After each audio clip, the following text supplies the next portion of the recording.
Good afternoon, everyone. Welcome back to the Carriage of Joy, as I will now call it. I just asked Simon if he was ready, and he said, I think so. Let's just go with it. And then I wasn't ready for Michelle Roux Jr. to just come up and say hello. But there we are. That's Chef HQ for you. Welcome. Hello. How are you? Very good, thank you. Do you want to tell the world who you are and what you do, Absolutely. if anybody doesn't know? Hello, everyone. I'm Simon Hulstone from the Elephant Restaurant down in Torquay, Devon. And I'm going to be cooking some lovely Skrei Cod today. So I'm going to get that straight on. I'm going to be doing Skrei Cod roasted with a Sepp and artichoke, Jerusalem artichoke puree. I'm going to make a chicken fat hollandaise, and then I'm going to be serving it some wild garlic and asparagus. So everything's pretty much banging season.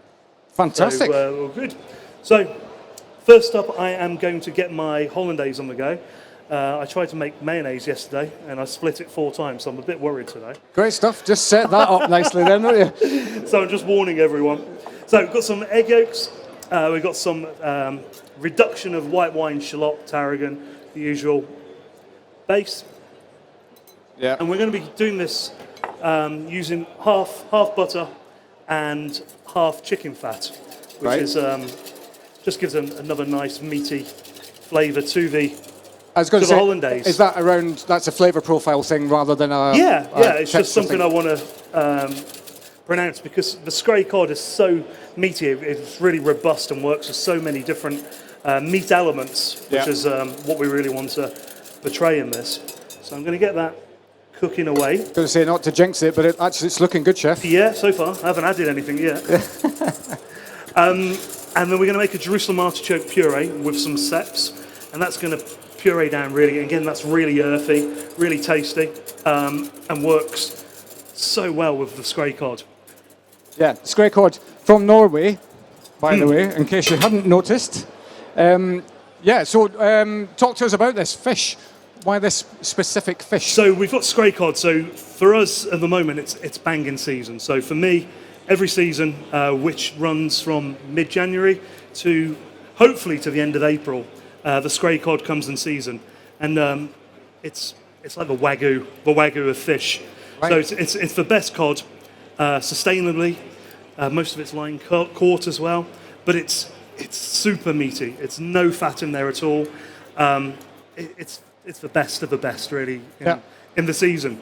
And we use it I've been using Skrei Cod for coming up to 9 years now. When I first went out to Norway to visit Norway to go fishing for Skrei Cod. I was one of the original British chefs to go out there, and it just blew me away. The flavour, the simplicity that you can do it, but now chefs have really taken it to heart and gone for it, and you'll see it on pretty much most of the best restaurants in the UK, if not the world. Well, you've sold me. I'm all in. So how have you prepped it? What have you done there? So what I've done is we get this Skrei in headless and gutted. So that's how it tends to come. So it comes ice packed, so ice down the neck to keep it fresh. It's got a really good shelf life as well, so it has about 7 or 8 days from being caught for us to get it. And then all I've done is filleted it, taken it down to the main fillet, cured it, so we've put it into a salt brine, which is 10% salt, 90% water, and then we've just left that for about 25-30 minutes. And that just brings out any moisture. There's not much moisture in the Skrei Cod. It's so firm already because the cod itself has swam so far around the coast to come to the breeding grounds to mate, to feed. So it's super fit. It's super fit. Yep. It's like that hardest geezer guy who's running around Africa at the moment. He's done that much running. Does that mean he's going to be good to eat in the end? Absolutely. Yeah. So what we've got there is a fatless, mature, muscly, full of flavour fish. It's wild, so it hasn't been lazy. It hasn't been lying around doing nothing. It's got to its breeding ground, spawned, and then we've caught it, and here we have. So I brined it and then dried it off, and then I've just roularded it and rolled it, so it just sits there as a better shape, really.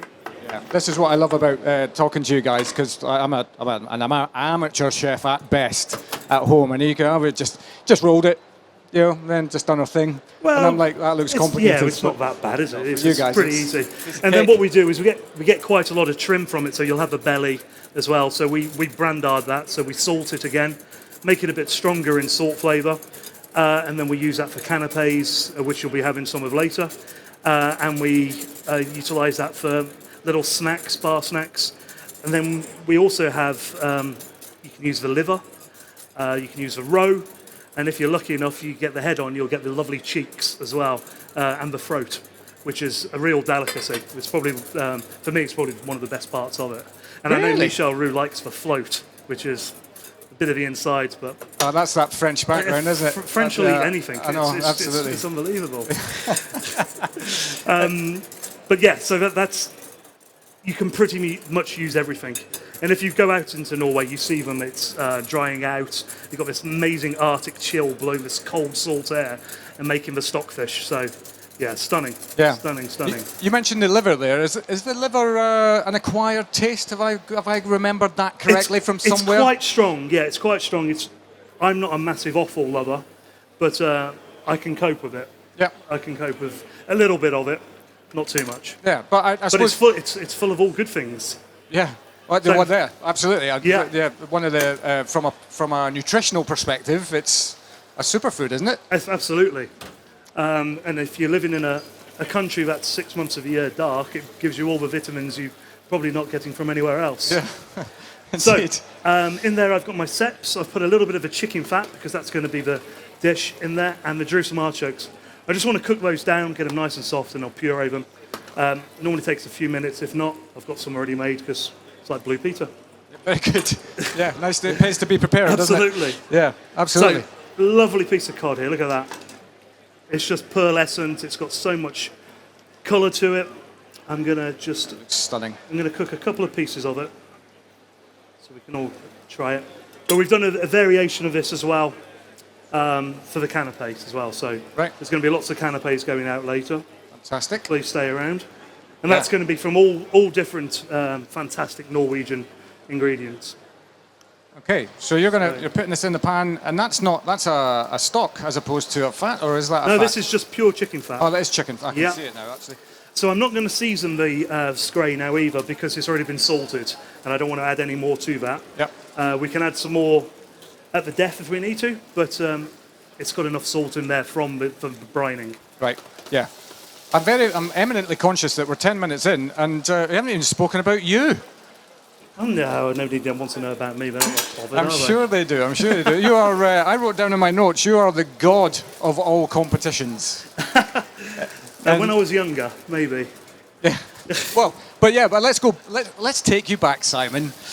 You. How far do you want to go? Well, let's go all the way. Okay. I'm a kind of all the way guy. Yeah. So talk to us. First of all, simple question: how did you get into the industry in the first place? My father's a chef, and so I just showed my young chef that we're brought up today, who come up to help, the Salon Culinaire. So the Salon Culinaire is where I first did my first competition, and very good memories of it. It was a great day. Saw all the big chefs competing. First time I'd ever competed. So I had a drink afterwards. Right. Enjoyed myself. Yeah. Well, that's par for the course, isn't Won it? a bronze medal, but the presentation wasn't until like 5 o'clock. So I had another drink. Then went to the toilet and then didn't wake up until 7 p.m. in the evening. Good stuff. So that's my memories of my first ever competition. So you which won, was- but you didn't win. Someone else collected my medal and they had a photo in the local paper, being me. So Fantastic. And what age were you here at that I was point? 16. 16. Wow. Yeah, so just showing my apprentice today, the Salon Culinaire, and my first ever competition. So Right. it was great fun. Yeah. If you're great good fun. enough, you're old enough, right? Yeah, absolutely. I got sacked. Yeah.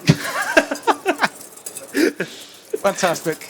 Yeah. So, and what I mean, God, it's kind of like a who's who of competitions because it wasn't just in the UK either, right? You've done overseas comps as well. Yeah, I've competed. To be honest with you, I think I've probably competed more overseas than I have actually in the UK. Right. Okay. You were talking about the Baku store earlier. I've done that twice. I've also done a spin-off Baku store, which was in Moscow, which I won. I was lucky to win that one. but I've done lots of young chef competitions when I was young. Yeah. I've done National Chef of the Year and won. And of course, the biggest one for me, and the one that's still rewarding, still gives, is a Roux Scholarship. Yeah. Which is not only a prize, it's just something that carries on giving and giving and giving. Yeah, we sat yesterday with the Roux Scholar. It was Adam Smith. Sorry, I was talking to Adam, and we were talking about just really what that brings to your career. Not even just as a chef, but just as a human being. Oh, 100%. You know, the guys who've won the Roux Scholarship. You look at the names. You know, you've got a two-star Sat Baines. You've got two-star Mark Burchell.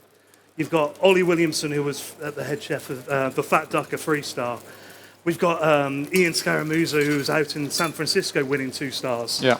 But there's not one ego at all. Everybody's the same. We're all scholars. Depends on if we're working in a college, we're working in contract catering, working in a pub, working in a 2-star restaurant.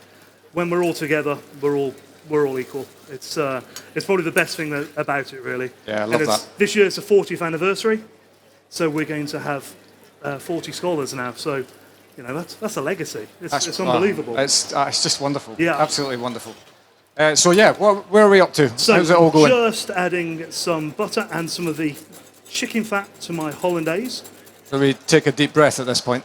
I'm basically not going to do much more than this. Right. So it looks lovely. Going to put that to the side. Yep. Fish is almost there. So that's getting a lovely little bit of colour to it. My puree is getting there. I'm now going to use the water I had just to cook some of my asparagus. A little bit of oil. Obviously just coming into season wonderfully at the moment. Some salt. Yeah, the asparagus is going really well. It's very different for us down in Devon because we tend to get everything a couple of weeks before everyone else. So we're almost at the end of our wild garlic season, whilst the rest of the country is still just starting off. So all our flowers are in, the asparagus is coming through really, really well. So little microclimate. So it's really interesting how we see things differently when you're looking at things like Twitter and Instagram of what people are using. Like, oh, we used that a couple of weeks ago, but it's really, really, really smart. And we've got a lovely setup of fantastic farmers in Devon. Well, I mean, that's a lovely segue actually into let's talk about the elephant. Yeah. How long have you had that now? So we have been there 19 years. 19 years. Yeah, we've had a Michelin star for all 19 years. So that's fantastic. It's actually, that deserves a round of applause. I gave Galton a round of applause for his length. 20 years, isn't yes, it? Yeah. But you know, this is the thing that it fascinates me around, like that devotion to excellence. Is it a devotion to excellence, or are you just doing something you love to do? Well, we never set out to win a Michelin star. I never expected Torquay to be a Michelin star establishment. Right. So for us, when we got the star, it was a bit of a shock. It was a massive shock. But I think it tainted us a little bit because once we got it, we thought we were, you know, superstars. We could do this and do that. And what it was is we actually won the Michelin star for the food that we were cooking then, and not for what we thought we were. Right. So we took a bit of a back step, took stock of ourselves, and learnt from it really, because we were worried that we would lose a star after 2 or 3 years, but you know, we've maintained it the whole time now. It's a big thing for us. So this is going to take a few more minutes. So I've got some that's already made, so it's all going down there. So a lovely cep puree. I'm just going to put that to the side. Yep. And then I'm going to warm up a fresh one. I think it's a really good message, though, Simon, isn't it? About you know, you set out to cook the food that you want to cook. Absolutely. You got the recognition for it. Yeah. And then, you know, I suppose from that point when you realised you were going down the wrong path, you've kind of retreated, if you like, and back into. I don't think we were going down the wrong path. What we were doing, we were cooking food that we weren't capable of cooking. That's how I would say, more than anything. We wanted, you said, let's push for 2 stars, let's do something more, let's do this. And we weren't a 2-star restaurant, and that's what we came to realise. And I thought, it's quite sensible, really, that we just cook to our ability, don't want to be anything more than what we are, and just get on with it. Yeah. And, you know, 19 years now, maintaining a star is proof of the pudding to that, really. Yeah. And customers keep coming back more and more and more. So we don't want to jeopardise that by trying to be heroes. Yeah, yeah. Do you settle there because that's your roots? Is that where you originate? No, so originally I'm from the north. I'm from, well, North Midlands, Stoke-on-Trent. It was purely more about my father being a chef and moving around. That's where we sort of got that from. He bounced around, we moved around, and then Torquay just came up as one of his jobs. But I've always loved it, settled there and enjoy it. Yeah. It wasn't first choice. Right, okay. Torquay definitely wasn't my first choice. And I don't think it would be many people's really for a restaurant. You're selling it really well. Yeah. Although well, you have to talk about the wonderful produce that you have on your Yeah. doorstep, though, at the same time. So this is some of the wild garlic that we just mentioned. Just done some shavings of asparagus as well. Just going to break those down really quickly. A little bit of salt, not too much. Just want those warm through, really. I'm going to put those straight onto the Oh, that's a proper stove. flash. Yeah, just a quick warmth. And then we've got the asparagus. I got a little bit of jus as well to go with it. I Just noted a little bit. you just put, I think you put some fat on top of the fish Yeah, after you just put it. some the chicken fat on there as well, just because it's all been cooked together. So I want to make sure all those flavours match and combine. Lovely bit of asparagus there, and then we've got hollandaise, and we're just going to put a nice little drizzle over there. Not split. Shh. And then we're going to just build up our asparagus around it, just to drape around, really. What I love about this, again, like the running theme of today, really, for all the demos that I've been lucky enough to host, is you're basically you're using really good quality ingredients and letting them do the work. Well, Not that you didn't do the work, but that's what we want it to do, really, isn't Yeah, it? yeah. You know, you're buying the best. It's only the chef that's going to ruin it now. So treat it with respect. Buy the best ingredients you can afford, and then it will do the work for you. Yeah. Absolutely. So just a little bit of jus on there to split, and then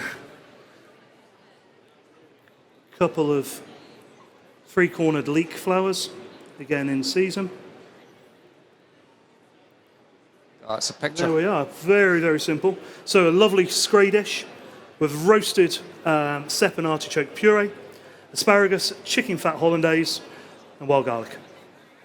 Ladies and gentlemen, Lovely. Simon Hulstone. I think you're ahead of time. Would you take some questions if people had some Absolutely. questions? Yeah, Does yeah, anybody I'm all have good. any questions for Simon? I'm sure Claire will. She normally does. Why is it called the elephant? Do you know, I had written down in my notes, actually, let's talk about the elephant in the room, and I didn't bloody say it. But The there we are. restaurant used to be called the Elephant in the Room. So when the smoking ban came in, we had the restaurant all on the ground floor. We had a bar area on the top floor. And when the smoking ban came in, no one was going up to the bar anymore.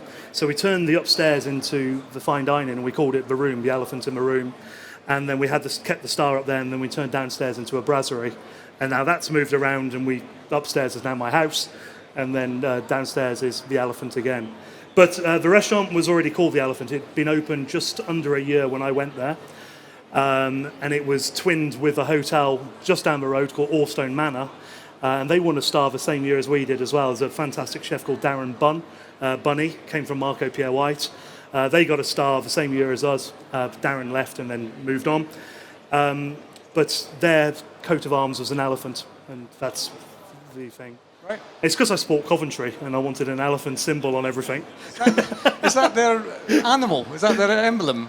It's the Is it the really? elephant, yeah, like the elephant in Castle. Yeah. Right. Yeah. There we are. So yeah, that's so 19 years. For the first couple of years, people used to think we were a Thai restaurant, and then when we got a Michelin star, people started phoning up asking about dress code. So our logo sort of came in "No tie required," so people could work us out. But yeah, it's been a struggle. Torquay's a hard place to be, but Really? 19 years, we're still going. Yeah. Yeah, absolutely love it. Fantastic. Any other questions for Simon? Turn the heat down. That it? Well, Simon, you've been an absolute Super. legend. Thank you so much. I think you're sticking around for a bit anyway, aren't you? Yeah, some fantastic canapes coming out. We've got some. What have we got? So we've got loads of Norwegian goodies. So we've got some cold water prawns. We've got some beautiful halibut. We've got the Skrei. We've got some cod as well, North Atlantic cod, Norwegian. We have also got some sea trout and some salmon, and that's it. Is that it? Yeah. Oh, and scallops. Amazing scallops that we've just ceviche. That's it, yeah. Right. So, lovely. Yeah, a nice array of fantastic Norwegian goodies. I feel so like they'll be coming around in a moment. I feel like because you said it was the Wagyu of fish, Yes. there'll be none of that left now at the end. Brilliant. Brilliant. Once again, Thank you very much. final round of applause for Simon. Thank you.